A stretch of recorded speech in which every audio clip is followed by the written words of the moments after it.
ಮದುವೆ ಬಳಿಕ ದೇವಸ್ಥಾನಕ್ಕೆ ವಿರೋಶ್ ದಂಪತಿ ಭೇಟಿಯನ್ನ ನೀಡಿದ್ದಾರೆ. ದೇಗುಲಕ್ಕೆ ರಶ್ಮಿಕಾ ವಿಜಯ್ ದೇವರಕೊಂಡ ಭೇಟಿಯನ್ನ ನೀಡಿರುವಂತದ್ದು. ಸೀರೆಯುಟ್ಟು ಮಲ್ಲಿಗೆಯನ್ನ ಮುಡಿದು ಬಂದಿದ್ದಂತ ರಶ್ಮಿಕಾ ಮದುವೆ ಬಳಿಕ ದೇವಸ್ಥಾನಕ್ಕೆ ವಿರೋಶ್ ದಂಪತಿ.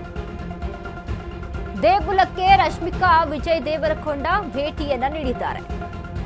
ಸೀರೆಯುಟ್ಟು ಮಲ್ಲಿಗೆ ಮುಡಿದು ಬಂದಿದ್ದಂತ ರಶ್ಮಿಕಾ ಹೈದರಾಬಾದ್ನ ದೇಗುಲಕ್ಕೆ ಭೇಟಿ ನೀಡಿದ ದಂಪತಿ. ಇದೇ ತಿಂಗಳು 26ರಂದು ಮದುವೆಯಾಗಿದ್ದಂತಹ ಜೋಡಿ ಈಗ ಕುಟುಂಬ ಸಮೇತ ದೇವರ ದರ್ಶನವನ್ನ ಪಡೆದ ದಂಪತಿ. ವಿಶೇಷ ಪೂಜೆ ನೆರವೇರಿಸಿದಂತಹ ರಶ್ಮಿಕಾ ಮತ್ತು ವಿಜಯ್. ರಶ್ಮಿಕಾಗೆ ಶುಭ ಕೋರಿದ ದೇಗುಲ ಬಳಿ ಇದ್ದ ಫ್ಯಾನ್ಸ್. ಮದುವೆ ಬಳಿಕ ದೇವಸ್ಥಾನಕ್ಕೆ ವಿರೋಶ್ ಜೋಡಿ ಭೇಟಿಯನ್ನ ಕೊಟ್ಟಿದೆ. ಅದಿರುವಂತ ಸಂಸ್ಕೃತಿ ಸಂಪ್ರದಾಯ ಯಾವುದೇ ಸಹಿತ ಮದುವೆ ಆಯಿತು ಅಂತ ಅಂದ ತಕ್ಷಣ ದಂಪತಿಗಳು ಹೋಗಿ ದೇವಸ್ಥಾನಕ್ಕೆ ಭೇಟಿ ನೀಡುವಂಥದ್ದು ಇರುವಂಥದ್ದು. ಸೊ ಅದೇ ರೀತಿಯಾಗಿ ರಶ್ಮಿಕಾ ಹಾಗೂ ವಿಜಯ್ ದೇವರಕೊಂಡ ದೇವಸ್ಥಾನಕ್ಕೆ ಭೇಟಿಯನ್ನ ನೀಡಿದ್ದಾರೆ. ಇದೇ ತಿಂಗಳು 26ರಂದು ಇಬ್ಬರ ಮದುವೆ ಆಯಿತು. ಈಗ ಕುಟುಂಬ ಸಮೇತವಾಗಿ ದೇವರ ದರ್ಶನವನ್ನ ಪಡೆದಿರುವಂತಹ ದಂಪತಿ ವಿಶೇಷ ಪೂಜೆಯನ್ನ ಅಲ್ಲಿ ನೆರವೇರಿಸಿದ್ರು.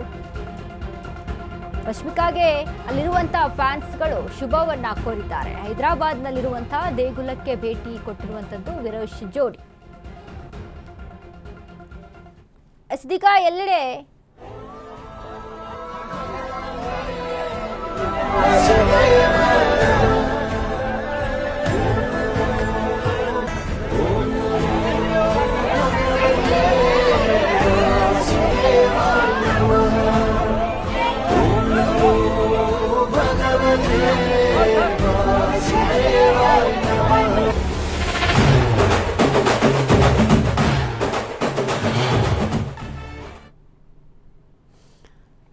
ರಶ್ಮಿಕಾ ಹಾಗೂ ವಿಜಯ್ ದೇವರಕೊಂಡ ಮದುವೆಯ ಬಳಿಕ ಇದೀಗ ಹೈದರಾಬಾದ್ನ ದೇಗುಲಕ್ಕೆ ಭೇಟಿಯನ್ನ ಕೊಟ್ಟಿರುವಂಥದ್ದು. ಸೊ ಅಲ್ಲಿ ನಡೆದಂಥ ಫ್ಯಾನ್ಸ್ಗಳಾಗಿರ್ಬೋದು, ರಶ್ಮಿಕಾ ಮತ್ತು ವಿಜಯ್ ಫ್ಯಾನ್ಸ್ಗಳು ಅಲ್ಲಿ ಶುಭವನ್ನ ಕೋರಿರುವಂಥದ್ದು ಸದ್ಯಕ್ಕೆ ಗಮನಿಸ್ತಾ ಇದ್ವಿ. ಈಗ ಸೋಷಿಯಲ್ ಮೀಡಿಯಾದಲ್ಲಿ ಹೆಚ್ಚಾಗಿ ವಿಜಯ್ ದೇವರಕೊಂಡ ಹಾಗೂ ರಶ್ಮಿಕಾ ಮದುವೆಯ ಬಗ್ಗೆ ಹೆಚ್ಚಾಗಿ ಚರ್ಚೆಗೆ ಗ್ರಾಸವಾಗ್ತಾ ಇದೆ. ಅಂದರೆ ಅವರು ಆ ಮದುವೆಯ ಸಂಭ್ರಮ ಯಾವ ರೀತಿಯಾಗಿತ್ತು, ಇನ್ನು ಮದುವೆಯಲ್ಲಿ ಅವ್ರು ಧರಿಸಿರುವಂತಹ ಉಡುಪುಗಳಾಗಿರ್ಬೋದು, ಹೀಗೆ ಒಂದೊಂದೆಲ್ಲ ಸಹಿತ ಅವರ ಅಭಿಮಾನಿಗಳು ಅದ್ರ ಬಗ್ಗೆ ಮೆಚ್ಚುಗೆಯನ್ನು ವ್ಯಕ್ತಪಡಿಸ್ತಾ ಇದ್ದಾರೆ, ಖುಷಿಯನ್ನು ವ್ಯಕ್ತಪಡಿಸ್ತಾ ಇರುವಂಥದ್ದು. ಸೊ ಹೀಗಾಗಿ ಇಬ್ಬರ ಜೋಡಿ ಸಾಕಷ್ಟು ಸೋಷಿಯಲ್ ಮೀಡಿಯಾದಲ್ಲಿ ಎಲ್ಲರೂ ಕೂಡ ಎಲ್ಲ ಅಭಿಮಾನಿಗಳು ಕೂಡ ಮೆಚ್ಚಿಕೊಂಡು ಸಾಕಷ್ಟು ಶುಭವನ್ನು ಹಾರೈಸ್ತಾ ಇದ್ದಾರೆ. ಇನ್ನು ಅದೇ ರೀತಿಯಾಗಿ ಹೈದರಾಬಾದ್ನ ದೇಗುಲಕ್ಕೆ ಅಲ್ಲಿ ಭೇಟಿಯನ್ನ ಕೊಟ್ಟಿತ್ತು ಈ ಜೋಡಿ. ಸೊ ಹೀಗಾಗಿ ಅಲ್ಲಿ ಸದ್ಯಕ್ಕೆ ಯಾರೆಲ್ಲ ಫ್ಯಾನ್ಸ್ಗಳಿದ್ರು, ಅಲ್ಲಿ ನಡೆದಿರುವಂಥ ಜನಗಳೇನಿದ್ರು ಅವರೆಲ್ಲರೂ ಕೂಡ ಶುಭವನ್ನ ಕೋರಿದ್ದಾರೆ. ಇನ್ನು ಫ್ಯಾನ್ಸ್ಗಳಿಗೆ ಒಂದು ಚಿಕ್ಕದಾಗಿ ಏನೋ ಉಡುಗೊರೆಯನ್ನ ಕೊಡೋ ರೀತಿಯಲ್ಲಿ ಕೊಟ್ಟಿರುವಂಥದ್ದು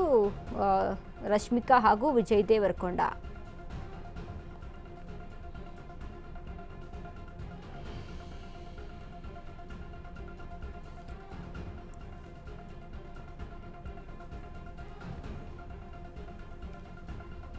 ಈಗಾಗಲೇ ನೋಡಿ ಸಾಕಷ್ಟು ಚರ್ಚೆಗೆ ಗ್ರಾಸವಾಗಿತ್ತು ವಿಜಯ್ ದೇವರಕೊಂಡ ಮತ್ತು ರಶ್ಮಿಕಾ ಜೋಡಿ. ಯಾಕಂದ್ರೆ ಈ ಹಿಂದೆ ಸಹಿತ ಒಂಚೂರು ಎಲ್ಲೂ ಸಹಿತ ಇದ್ರ ಬಗ್ಗೆ ಒಂಚೂರು ಕೂಡ ಅನುಮಾನವನ್ನ ಅಲ್ಲಿ ಒಂದು ರೀತಿಯಾಗಿ ಯಾವುದೇ ರೀತಿಯಂಥ ಮೆಸೇಜನ್ನು ಬಿಟ್ಟುಕೊಟ್ಟಿರಲಿಲ್ಲ ಇಬ್ಬರ ಸಂಬಂಧದ ಕುರಿತಾಗಿ. ಸೋಷಿಯಲ್ ಮೀಡಿಯಾದಲ್ಲಿ ಗಾಸಿಪ್ಗಳಿತ್ತು ಹೊರತು ಇವರಿಬ್ಬರ ರಿಲೇಷನ್ಶಿಪ್ ಬಗ್ಗೆ ಯಾವುದೇ ರೀತಿಯಾದಂಥ ಗುಟ್ಟನ್ನು ಬಿಟ್ಟುಕೊಟ್ಟಿರಲಿಲ್ಲ. ಒಂದೇ ಬಾರಿ ಮದುವೆಯ ಏನು ಡೇಟ್ ಅಲ್ಲಿ ನಿರ್ಧಾರವಾದ ಬಳಿಕ ಎಲ್ಲರೂ ಕೂಡ ಗೊತ್ತಾಗಿರುವಂಥದ್ದು. ಎಲ್ಲರೂ ಕೂಡ ಇದಕ್ಕೆ ಖುಷಿಯನ್ನು ವ್ಯಕ್ತಪಡಿಸಿದ್ದಾರೆ. ಸೊ ಅದೇ ರೀತಿಯಾಗಿ ರಶ್ಮಿಕಾ ಮತ್ತು ವಿಜಯ್ ದೇವರಕೊಂಡ ವಿಚಾರಕ್ಕೆ ಸಂಬಂಧಪಟ್ಟಂತೆ ಎಲ್ಲೆಡೆ ಕೂಡ ಅಭಿಮಾನಿಗಳು ಕೂಡ ಸಂತೋಷವನ್ನು ಹರ್ಷವನ್ನು ವ್ಯಕ್ತಪಡಿಸ್ತಾ ಇದ್ದಾರೆ. ಇನ್ನು ಅದೇ ರೀತಿಯಾಗಿ ಶುಭವನ್ನು ಕೋರ್ತಾ ಇದ್ದಾರೆ.